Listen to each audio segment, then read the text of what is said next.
Bienvenue, chers téléspectateurs, vous qui êtes en train de nous suivre de partout dans le monde. Vous êtes bel et bien en train de suivre votre émission La Dernière Heure, voilà, qui est présentée par votre humble serviteur, le prophète Patrick Nzana, pasteur responsable de l'Église Chapelle des Disciples.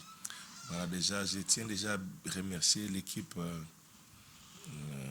à la régie. Je vois déjà Valentin Bolongele, je vois à la prise de vue Madame Généreuse, à la réalisation Patrick Komba. Merci pour cette grande équipe. Je tiens aussi à saluer tous nos fidèles téléspectateurs qui ne cessent de nous appeler, de nous écrire. Donc, que les Seigneurs vous bénissent. Donc, nous sommes déjà dans notre rendez-vous, La Dernière Heure. Tu peux déjà appeler les autres, appeler les amis, partager aussi, aller dans la page Patrick Nzana, page Facebook. Prenez les liens, envoyez à un plus grand nombre, le Seigneur ne manquera pas de vous bénir. Allez aussi sur notre chaîne YouTube, donc PKN Ministries 23 et aussi DHTV 24. Allez-y dedans, nos émissions sont stockées là-bas. À tout moment, partagez à plusieurs, partagez aux amis, à ceux qui sont malades, à ceux qui passent des moments très difficiles. Le Seigneur ne manquera pas de vous bénir. Nous sommes là aujourd'hui le mercredi, donc l'émission se passe chaque mercredi.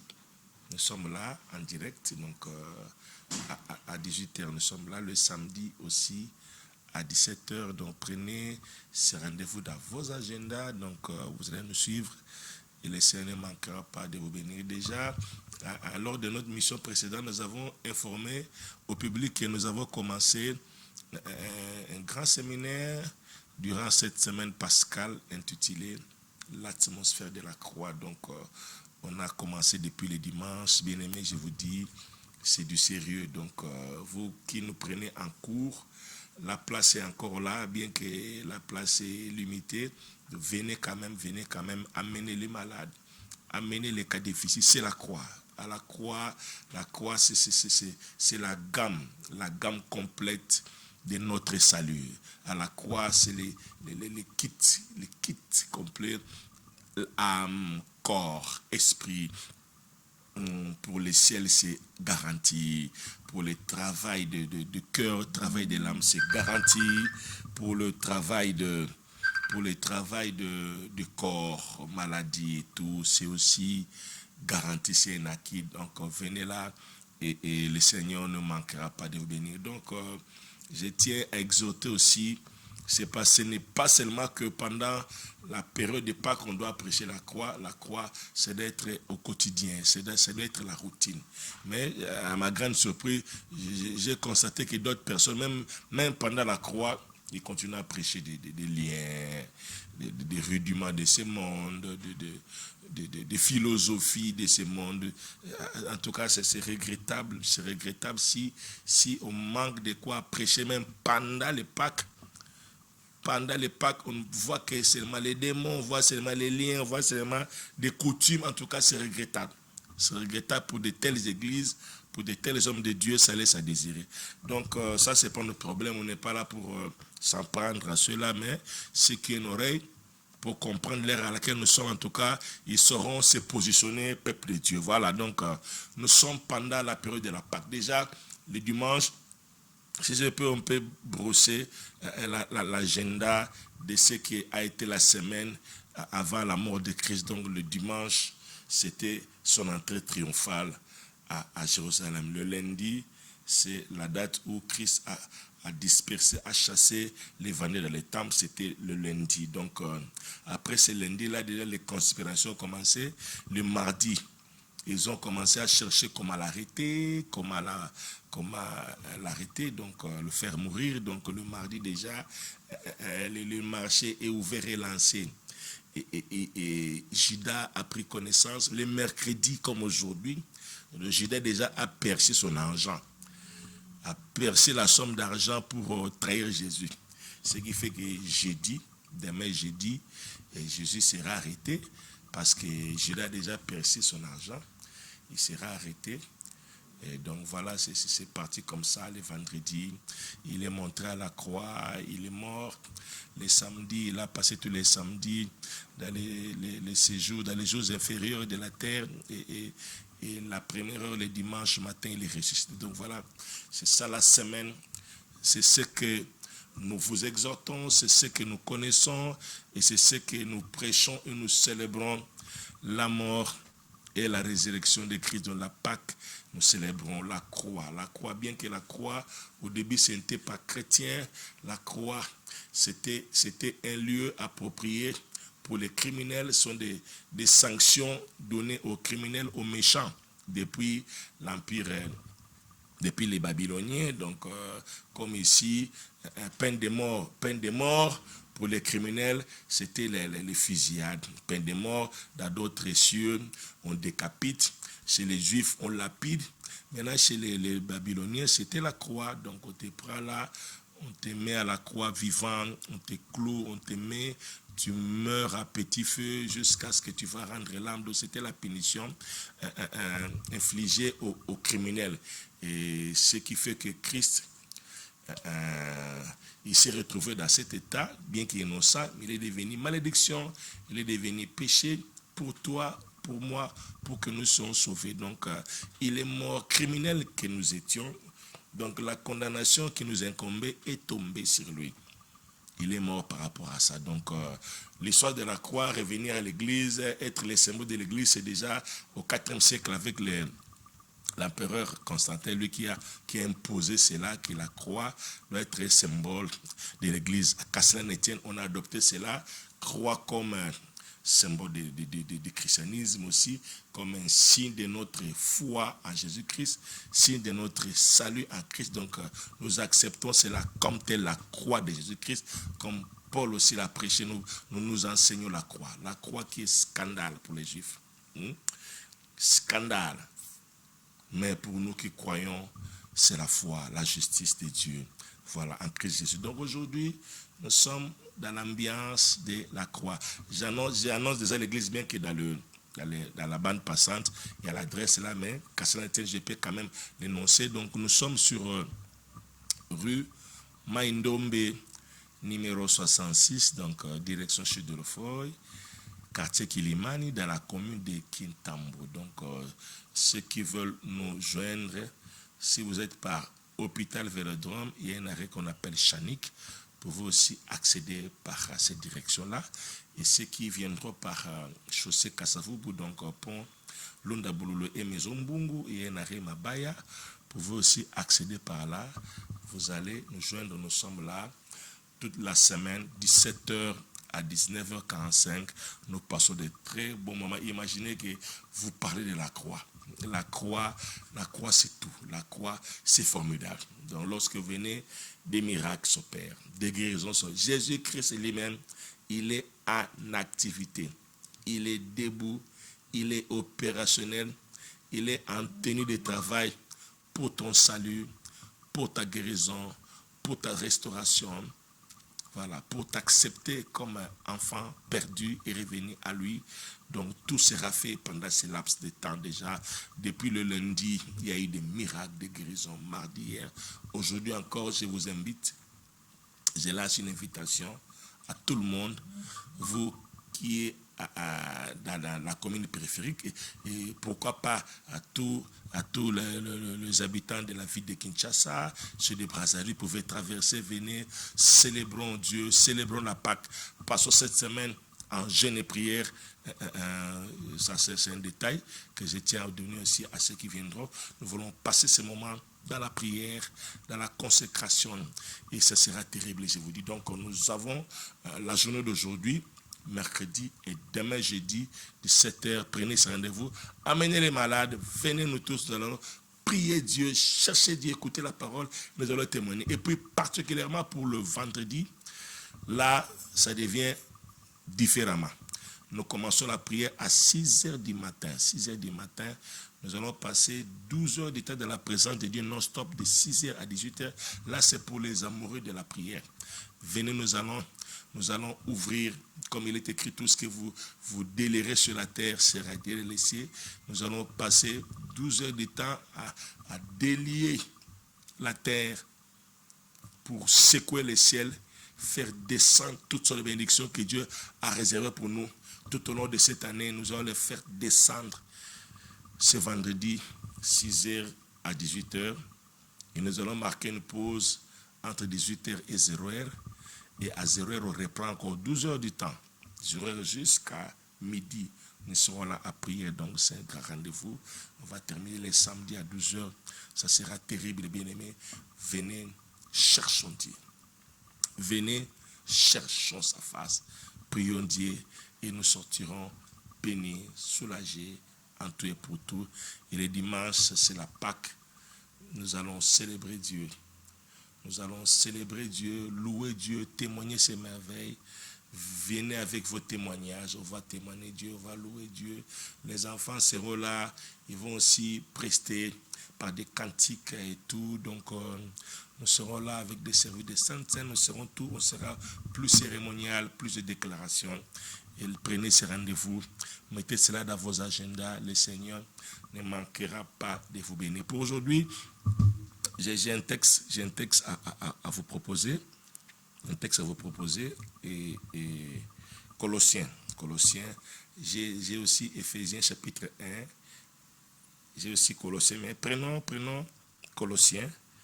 Prenons Colossiens chapitre 2.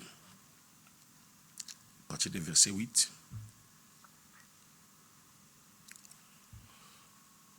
Colossiens 2, verset 8. Écoutez ceci. Prenez garde que personne ne fasse de vous sa proie par la philosophie et par une vaine tromperie, s'appuyant sur la tradition des hommes, sur les rudiments du monde et non sur Christ. Il commence par un avertissement. Il dit, peuple de Dieu, prenez garde. Imaginez pendant le temps de la Pâque que nous sommes, les gens sont là en train de se prélasser, de parler toujours des liens, des démons, donc, dans des traditions, dans notre village, dans notre pays. Il y a une maman qu'on avait envoûtée, il a fait ceci, et puis c'est parti, c'est fini. Mais où est Christ dans ces histoires-là? Où est Christ? La prédication peut commencer du début à la fin. On n'a pas cité Christ. On n'a pas parlé de Christ. Ça, ce n'est pas l'évangile. L'évangile doit être christocentrique. Jésus-Christ doit être au centre et non des rudiments, des philosophies. Oh, namboka na biso, baki na butu baki na resima toilette ite. Oh, namboka wana batbabala rate. Yangwa yaki abu to bondeli mutu abiki o elongo te elonga te pasteur ngamungo na sala ki gene ya inane yanga ba miracle au salema. Donc bat bazo bika pona gene na yo. Yesu kutu, il n'est ni de près ni de loin concerné dans tout ce que nous faisons. C'est grave. Prenez garde. Bien que d'autres maintenant sont des fanatiques, des pasteurs, fanatiques des églises, vous venez, on ne parle pas de Jésus. Donc Yesu au nom de Jésus. Na matin Yesu azalate, quand on a prié d'autorité de Yesu abimaka. Mais c'est grave. Ça, ce n'est pas l'évangile. Jésus n'est pas dedans. Ça, c'est du forcing. C'est du travaux forcés. C'est de la corvée. Au samele sili, au que melaba doliprane, au que melaba ibimol, au que melaba sogi ba nini po outi prière. Maramanzambe zandengwana te, s'il vous plaît. Heureusement, Paul a averti sur la Colossiens. Prenez garde. Et bien que les autres, attendent aux autres terres, qui pété, parce que baza ba fanatique. Il y a l'église, baza ba fanatique. Il y a des pasteurs. Heureusement, nous ne sommes pas des fanatiques des pasteurs, mais nous sommes les fanatiques de Jésus. Jésus qui est monté à la croix. Il est descendu dans des zones inférieures. Le troisième jour, il est ressuscité. Au moment où nous parlons, il est assis à la droite du Père en train d'intercéder pour nous. C'est Jésus-là qu'il s'agit. Peuple de Dieu, en cours. Tu peux aussi appeler, avoir des détails par rapport à nos programmes, des amples explications et demander aussi une prière, pourquoi pas, et orientation, conseil. Ça ne dérange pas, nous sommes là à votre disposition, l'adresse est là, le numéro est là, 089 80 83 982. Baté belé baza aboué, baza na ba problème très sérieux na bandako. Musu bazo kufa na yango, baza na ba vérité musu moué aloba ezate aoke nango na tombe. Ako bete la nani, soka beti kaka na 10h, na 10h05 et c'est les qui na réseaux sociaux et les qui na mateya, muta sambre famille panzani bat bakoufi. Moi, j'ai dit, prenez mon numéro, appelez-moi. Toujours rendez-vous, tout solo là. Moi, tout le monde se pose dans la kime, il faut l'oba. Azolo kanani na kabula na ye, passe na zanango. Nani na kabula ba vérité na zanango, zana ba vérité, so meke l'oba ba, liba le koufi. Olobi ba famille panzani. Olobi ba, bako bomayo, bako benganayo. Mozo koufa nango. Ok, nango li felo pamba. Yaka. Nga na pesio rendez-vous, na pesio adresse yaka.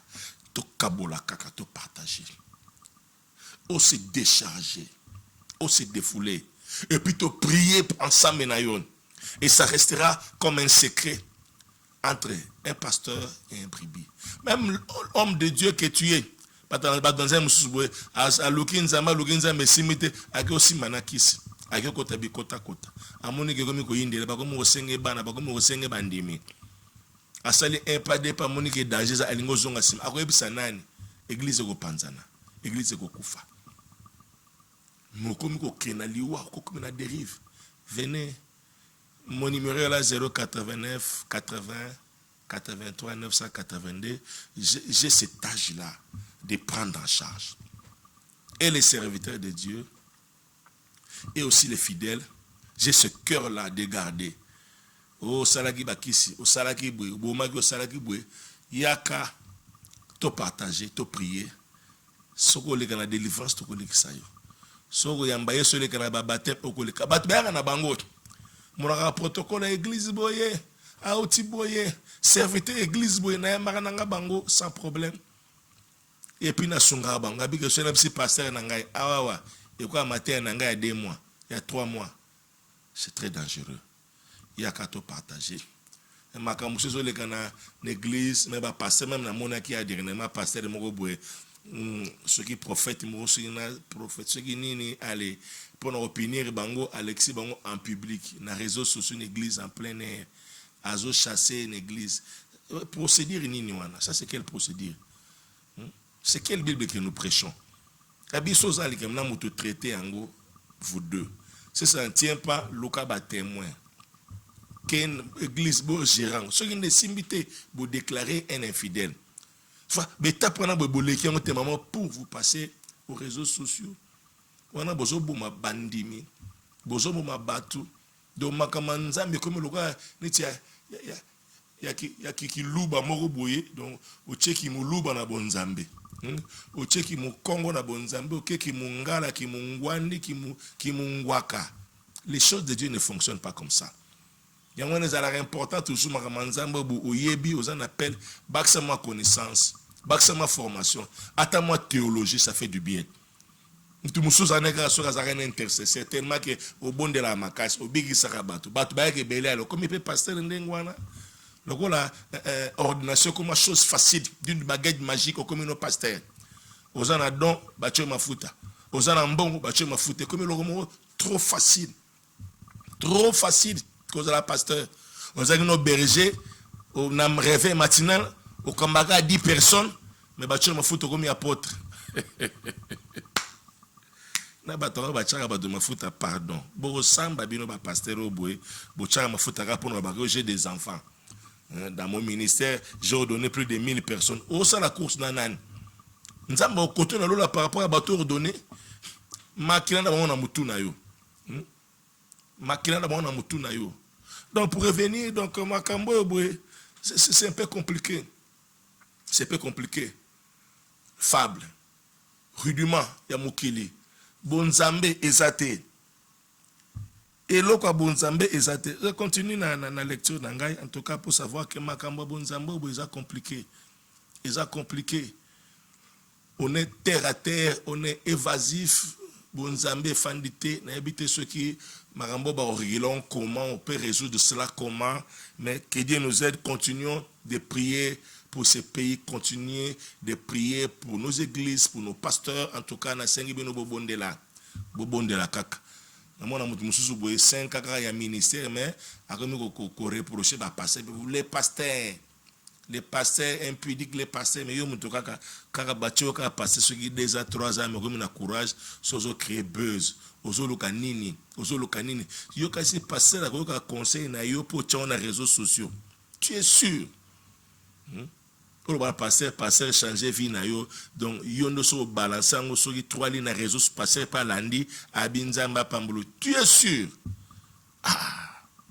Est-ce que tu as l'âge ministériel? Ya ofani sara ba passer ou ba pasteur. Qui es-tu? Aux à peine ceux qui ont 20 membres dans l'église, ceux qui ont 30 membres, mais on remet qu'on reproche à passer. C'est pas ton travail. On a Moussala évêque, c'est un pasteur, des pasteurs. Moussala archevêque. Archevêque, c'est les pasteurs, des pasteurs. Qu'on reprendre, qu'on conseille, qu'on recadre, qu'on fasse de ça. Ils ont passé des brebis caca. Mousso comme matin. Arrêtez de vous attirer des malédictions. Ma publication, il faut que l'ongolango dans les réseaux sociaux. Faut l'ongolango, ça fait la honte. Vous donnez aux païens des éléments, des arguments pour s'attaquer aux églises. Vous faites, sans le savoir, l'œuvre du diable. Je continue ma lecture. Car en lui, verset 9, habite corporellement toute la plénitude de la divinité. Pour vous épargner, on avance Tokende. Toujours, verset 13, toujours dans Colossiens chapitre 2. Vous qui étiez morts par vos offenses et par les circoncisions de votre chair, il vous a rendu à la vie avec lui, en nous faisant grâce pour toutes nos offenses. En nous faisant grâce pour toutes nos offenses. En nous faisant grâce pour toutes nos offenses. 14. Il a effacé l'acte dont les ordonnances nous condamnaient et qui subsistait contre nous. Et il a détruit en les clouant à la croix. Il a dépouillé les dominations et les autorités et les a livrés publiquement en spectacle, en triomphant d'elle par la croix. On peut s'arrêter là. Nzamba Pambolo Mutosolandangai. Yozubiso en cours de l'émission, vous êtes en train de suivre votre émission La Dernière Heure, qui se passe chaque mercredi déjà à 18h, les samedis à 17h, nous sommes là. Et l'église échappée des disciples, Maïndombe 66, nous en a plein semaine pascale. Il y a qu'un rendez-vous à Makassi, il y a déjà à 17h, on est là. On va monter comme pas possible, on va prier, on va écouter Jésus-Christ. On va parler, expliquer la croix. Et puis on va prier pour les malades. Et le Seigneur va se glorifier. Là, je vous promets. Je ne vous promets pas parce que je suis en jeûne, parce que je me suis consacré, mais parce que Christ lui-même, c'est son travail de vous bénir. Comme il est écrit, il y a diversité d'opérations, mais le même Dieu qui opère tout. Le Dieu qui opère tout en tous. Nzambe nako sala. Pe yo muta maladi yaka. Muta ba problème yaka. Muta tembe yaka. Yaka tukutana. Ekulusu. Ils ont une valeur rebellée, un avantage rebellé pour nous en tant qu'enfants de Dieu. Je vous dis. Nekulusu toujours dans la position ne bandeli avant création, avant la création du monde, Lucifer azalaki la chef pembeni ya Nzambe ko servir mutu bakelena ba or l'illuminé ba pierre précieuse. Le col azalaki pembeni ya Nzambe abinon ce na tient un papier na ko sauter na ngai. Il était plus proche. Donc après Nzambe c'était lui. Et moi on avait ce kilo là pe amata aleka nde ba précipiter. Place où netika la vide. Il y a une création Nzamba eko kela mutu. Il dit créer l'homme à notre image, selon notre ressemblance à dominer. Donc azosko mutu acha place wana yo place Lucifer azalaki. Azo occupé place wana. Nde psaume 8 ezako psaume 8:6. Abi il a fait l'homme de peu inférieur à Dieu. Donc mutu Nzambe après Nzambe c'est l'homme de peu psaume 8:6. dans notre version, verset 5. Des places à Moutouangwa. Donc, Adam, l'homme avant la chute, des positions à Zalaki. Satan, jaloux qu'il était habillé, non, place comme place dans la Zalaki, Tika, na luka manœuvre, quoi na perdre, il n'est pas perdre. C'est ce qui se passe. Bâtir Moutou na place, on le va perdre, on ne va perdre. Aux agis na liba le perdre, on se va perdre. Ou échouer na vie, on se va perdre. Boza la kandenge moko, bato bazan esprit, bazan animé na milimu ya Satana.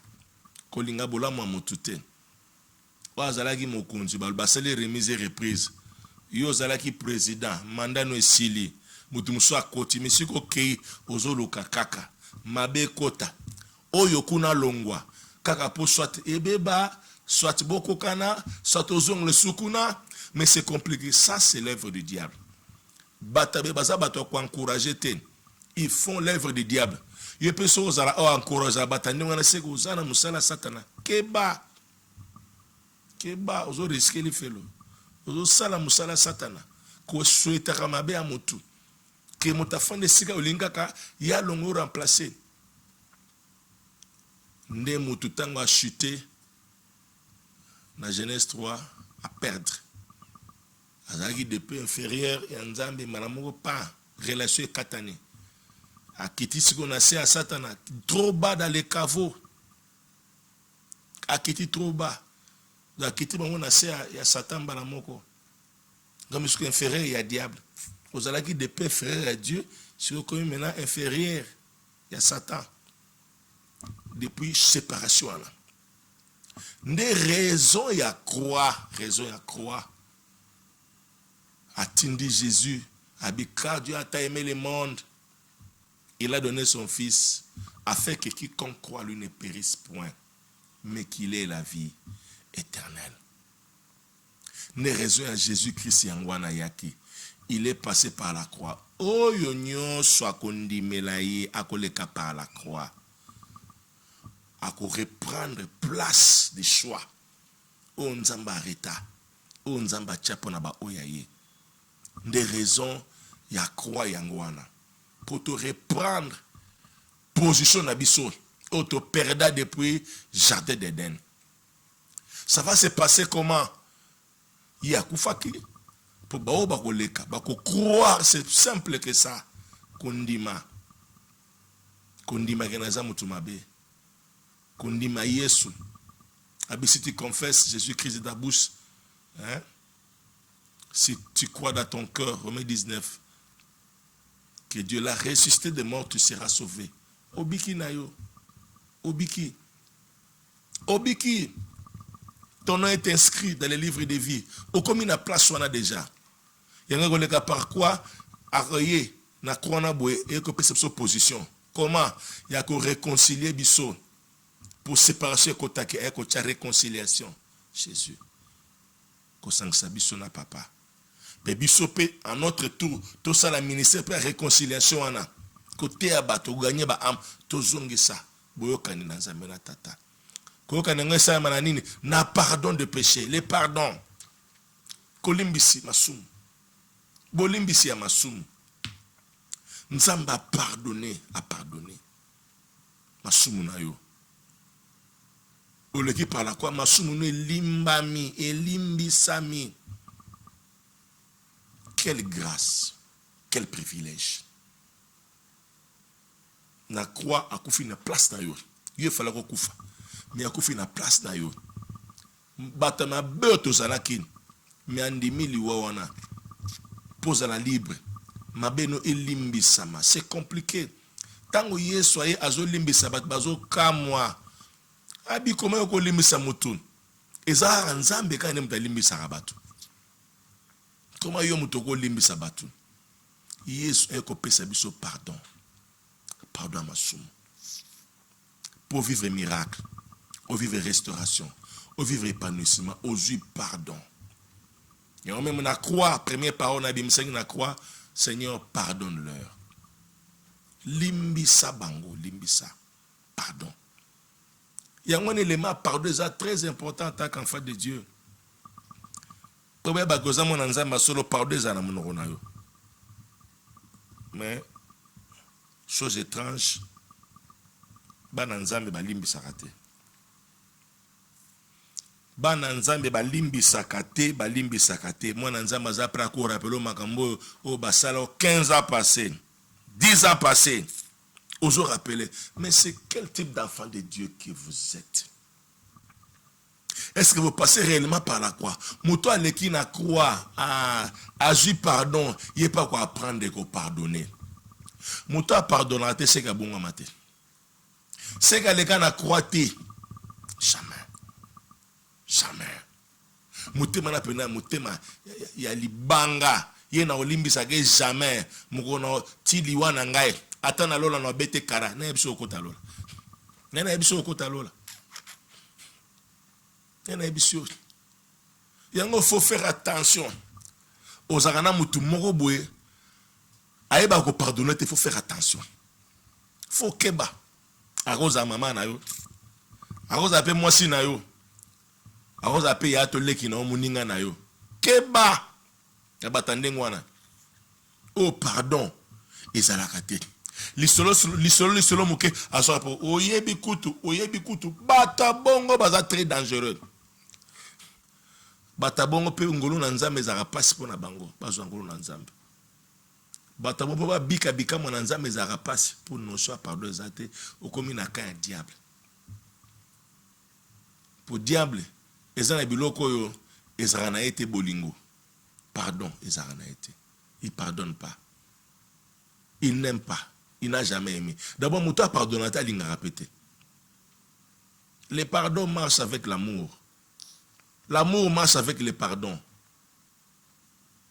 L'amour excuse, l'amour a pardon, l'amour ne soupçonne point de mal. Le bolingo na pardon tambo ranzela moko. Le bi na lingaka me na munoko pardon raté. Oh depuis asalanga boy. Oh asalanga trompanga trisha découcha bima libanda. Ata senga pardon na mutema babini kolimbiza mutako ko bossa na likambo te ya ko bossa likambo te nga za nzambe te na za banque te soko za na mutaboy. Faut faire très attention. Ozana aime ça ne kenge, c'est vrai azana ba valeur na ye, mais des fois na ko manque pardon, pas des fois na za ngwa limbisa raté. Faut keba, faut s'éloigner na bato ndengwana. Tozana berere bisonyoso mutamtana ba défaut na ye, mais so kozana moto po na ye alinga go pardonner te yeba ke suka akosalo mabe. Ozana chef moka mukemke na obenga na mukemke na longolo musala mukemke na salo mabe mukemke yeba ke suka ko benga no kaka suka ko solo mabe suka ko boyo po za nature ne za semence na ye za deuxième nature na ye. Mais bato ba leka par la croix balimbisaka. Ba leka par la croix balingaka. Car Dieu a tant aimé le monde a péché Jésus Christ. Nakokufa pour notre son na lingiote. Bolingwa Yesu nde saleki amatene koloso. Bolingwa Yesu saleki alimbisa biso. To aleki na croix alingaka, ou aleki na croix alimbisaka. Pourquoi yo limbisaka te? Pourquoi yo limbisaka te? Au comité na pasteur, ozana chantre, ozana protocole, ozana boye. Tin église au monaka. Nzamenanga. Tin église au responsable ya musique. Au kuno lokwa linga chanter na de a classé te. Technicien pe lokwa linga chanter na te boy. So que moi air avocat na aketi décibel. Vous ebeba. Pour so ebi mamalam te ba sekaye. Clavériste pour nous loi linga nem muyembite ale, nzeme bandi ale a changer les gammes. Pour mataye beba. Vous sentez que vous talaga be ambiance mabe. Tina prière moi na ba prophétie mais combien de malukuta andoki bukeba na etamboli mabe bokeba bambele mutu masakoli mo boye otie mutu na complication ba boye mutu ba ini mutu po bolingo ezate to bongo na mitema solo to yamba Yesu ya solo to ndima Yesu ya solo. Pourquoi mutema mabe na kati église? Pourquoi mutema be? Ce que vous semblez la rapport na nini? Qu'une église pour na nini? Qu'une église pour na nini? Na mo pagano ko ou église oye Mopagon naza na bakuti na ye, oye pour rejoindre ye, bokomo tonga, bokomo bimana mibali ya bato, bokomo sala buzoba, bokomo sala kindumba, bokomo sala bwe.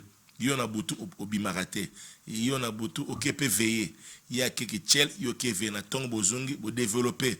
Mais siko, ya ko ya église ndenge nini. Abi, po ata to sambela, ata ya sambela ngana stana absondemo. To kosaka, to yibaka, to bundaka, to salaka boy, to balokaka boy, to salaka, to melape babangi ensemble. Yé mon aki église, courage, courage église, et en Saint-Esprit ya babangi. C'est quel christianisme? Yango balongoli kwa bache pemeni ka poto vive makambo.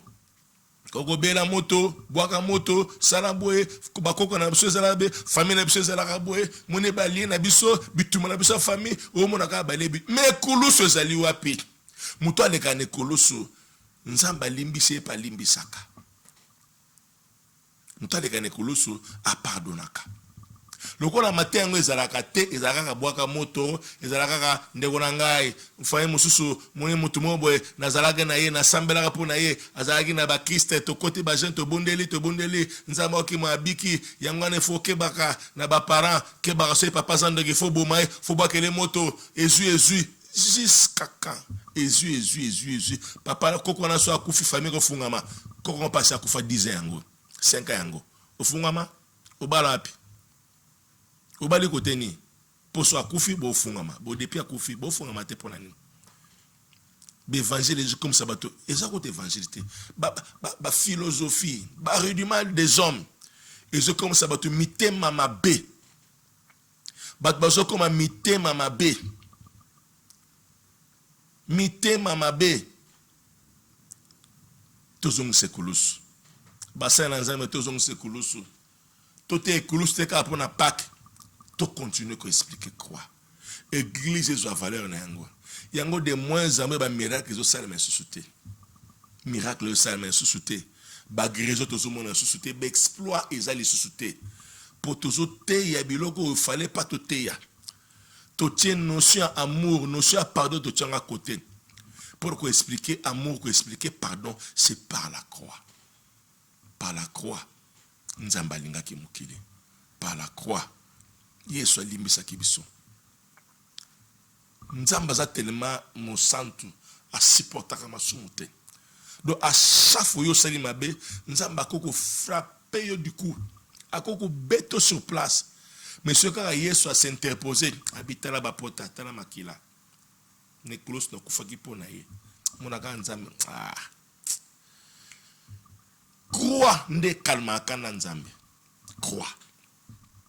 Croix ne elembisaka nzambe, croix ceux qui batelemisi croix liboso nzambe a comme faible. Faiblesse nzambe zaka croix. Ceux qui ata tomboki ndenge ni ceux qui balakisi croix faible. Nzambe lembaka so moni croix. Alembi abi croix yango ko simba papote.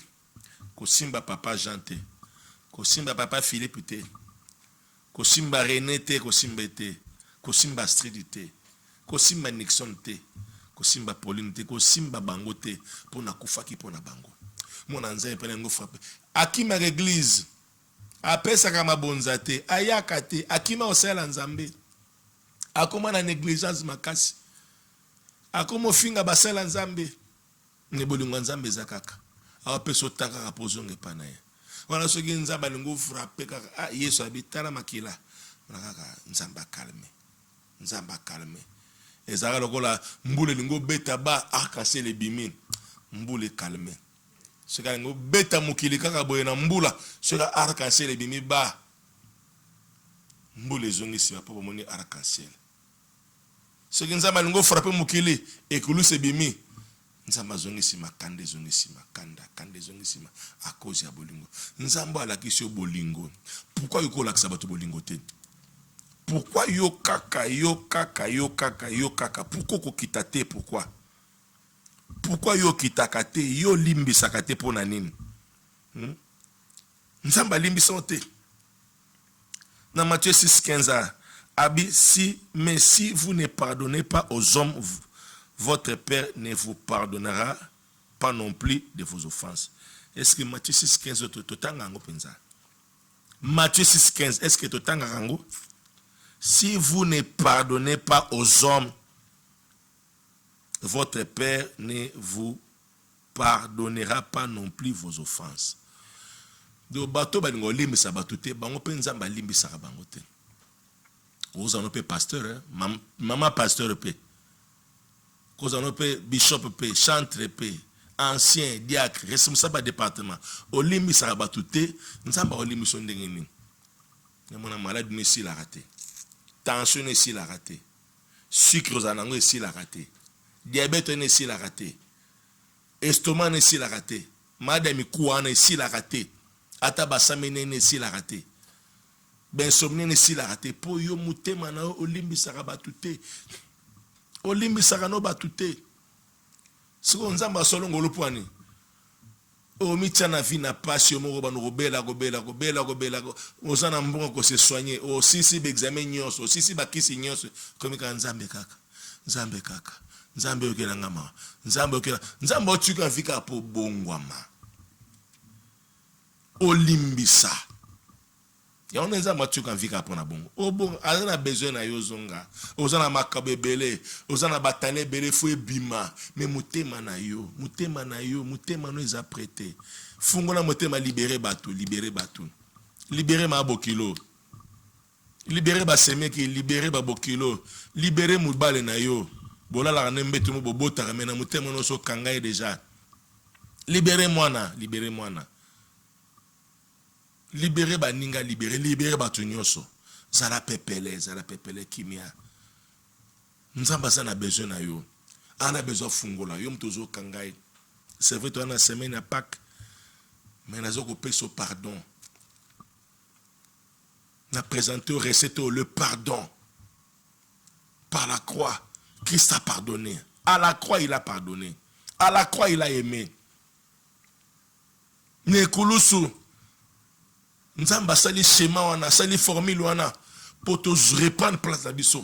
Okoma kuna ndenge nini, okoma kuna par réconciliation au salima. Tant on l'écrit na croix aux réconciliation, aux rémission à ba péché na yo. Masumu ne limbi sami. Et ce qui masumu limbi sami, yo pe bana ko limbisa. Ce qui bani ko limbisa, nzamba comme peut continuer ko limbisa, ba péché routine. Auto sala chaque jour, nzambe pas zo limbisa yango. Aza ko limbisa.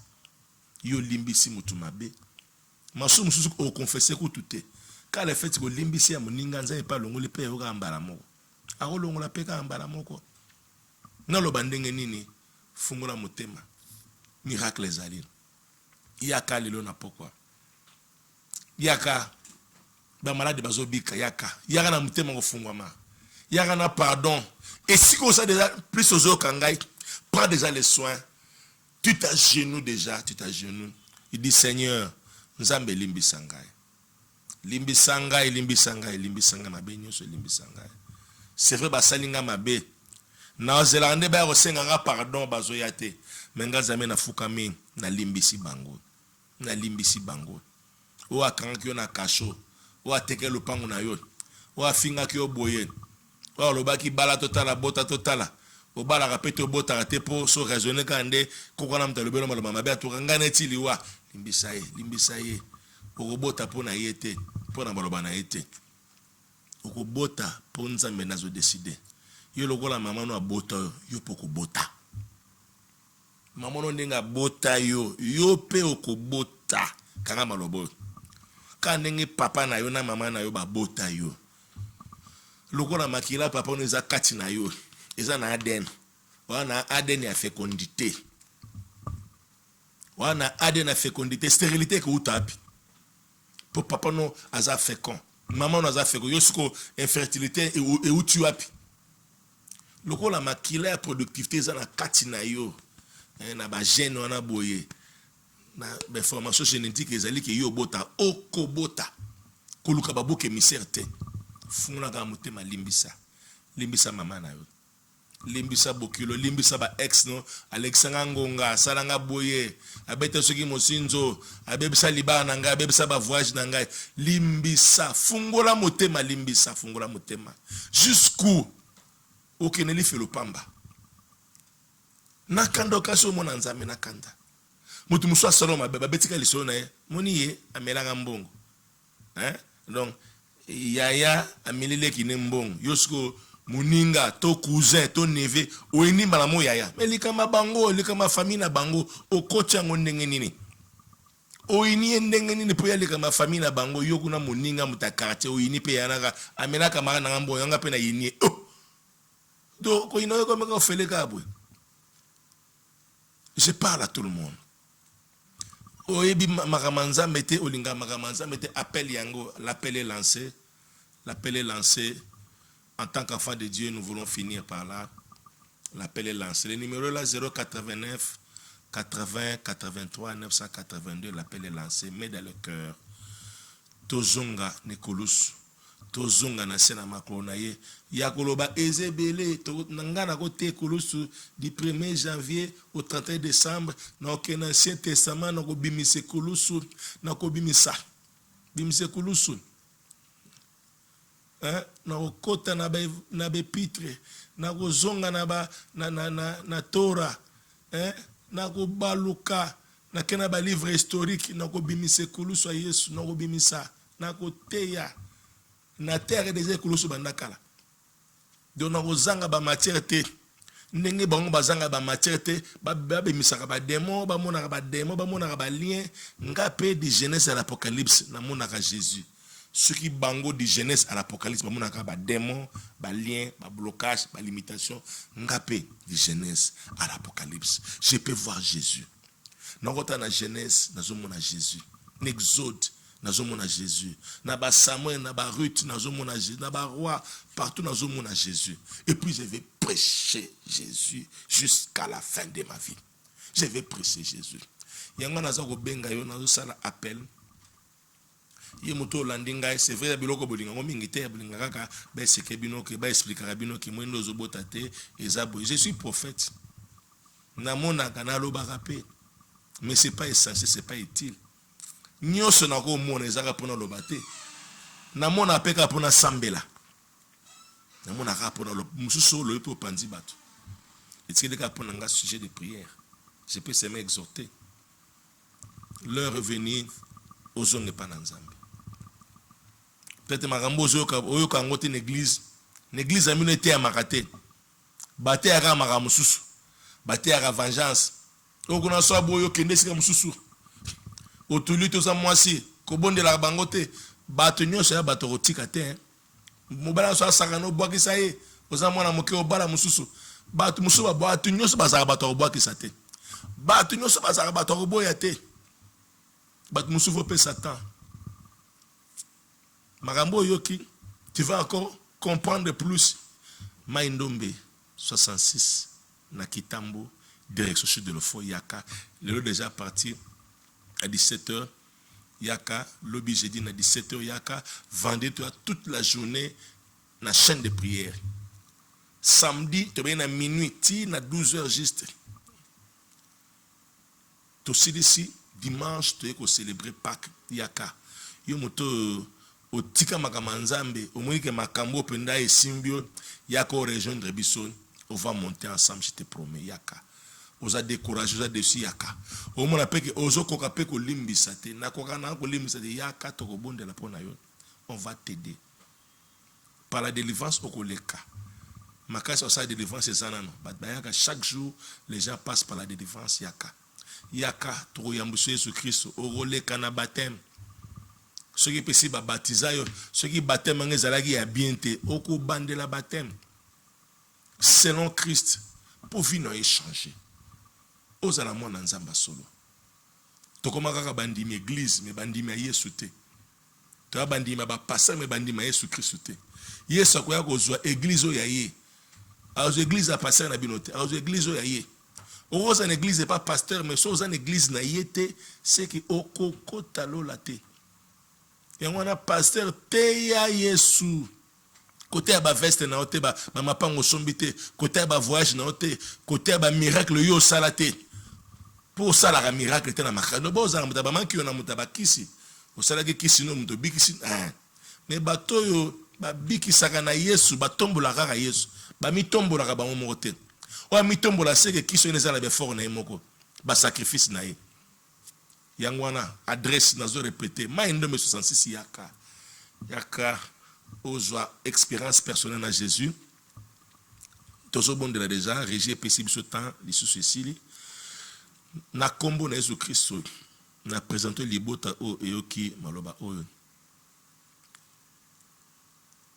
nazo bondela yo moto yo zuzwa décision na maloba oyo landa malobo sima na ngakolo Yesu na yoki ililoba na yo nazwi décision lelo ya kolanda yo yango nafungoli motema na ngai kota fanda umela lokola nkolo pe mobikisi na ngai na boyi satana na misani nyonso nazwi décision ya kolanda yo kolanda nzela na yo vi na nga mobimba na kombo na Yesu Kristo amen.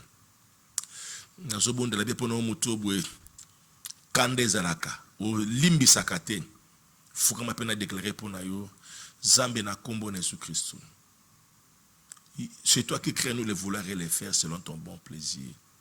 Si même mitema baoyo ba sambera na bango me mitema na bango ezala kaka mabe balimbisaka te. Sunga bango mutema libanga ne kweya. Robeke na ko changer mutema ko changer molimo oko longola. J'ôterai de votre corps le cœur de pierre et je mettrai en vous le cœur de la chair.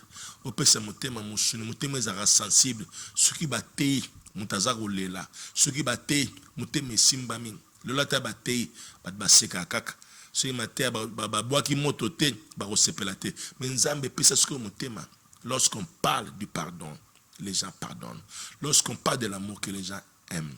Lorsqu'on parle du travail, que les gens s'y mettent au travail. Lorsqu'on parle de la persévérance, de la patience, que les gens persévèrent, que les gens patientent pour la gloire de ton nom. Na pombo liboto yoki luloba o. Pesa makasi ya kolimbisa. Pesa makasi ya kolinga. Pesa makasi ya kolanda nzela na yo. Pesa makasi na kombo na Jésus Christ. Tolobi amen. Nazomonda pe pona bata malade. Et si vous allez peut-être aux Alibana Mboka, peut-être un programme au région de Bissoté na présentiel, mais na musique ce que vous allez par rapport à Kolosu Yamba Lobiko na yo. Na kombo na Jésus Christ. Na bibika na maladi wana. Oya mulili. Oya mone ténèbres, o ba boakelo bazo tangelo mikolo. Na bi okokufa liwa baboka batute. Je chasse l'esprit des morts. Je chasse la maladie. Je chasse les troubles. Au salab insomnie bandota mabe. Ozomona ka ba mari deni. Ozomona batu bakufa. Ozomona bibembe. Ozomio ka sola ko pola.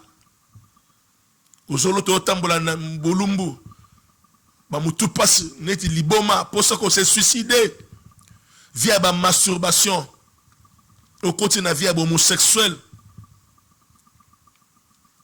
Zambe na lola miracle simbaba no na kombo na Yesu bobika na ba tension bobika na ba fibrome na ba kyste miracle salema bobika démon ne kangibino na célibat pauvreté à malédiction à limitation et quoi au nom puissant de Jésus Christ à cause de Kolosu ya bisala libotano etatola na kombo na Yesu amen amen amen na pamboli bino nzamba pambola bino merci na régie merci na Valentin merci na prise de vue na généreuse merci na réalisation Patrick Komba nzamba pambolo église chapelle des disciples pambola mabino son boya le sous belé koya yo mokote ce pour la ningoza libanda benga ndegono za pembeni yawe pesa adresse aya yo la émission pesa ndegono adresse kende kuna yaka Yesu nde mokonzi na pamboli bino tukutani na adresse tukutani pe na prochaine émission samedi. Que Dieu vous bénisse. Bye bye.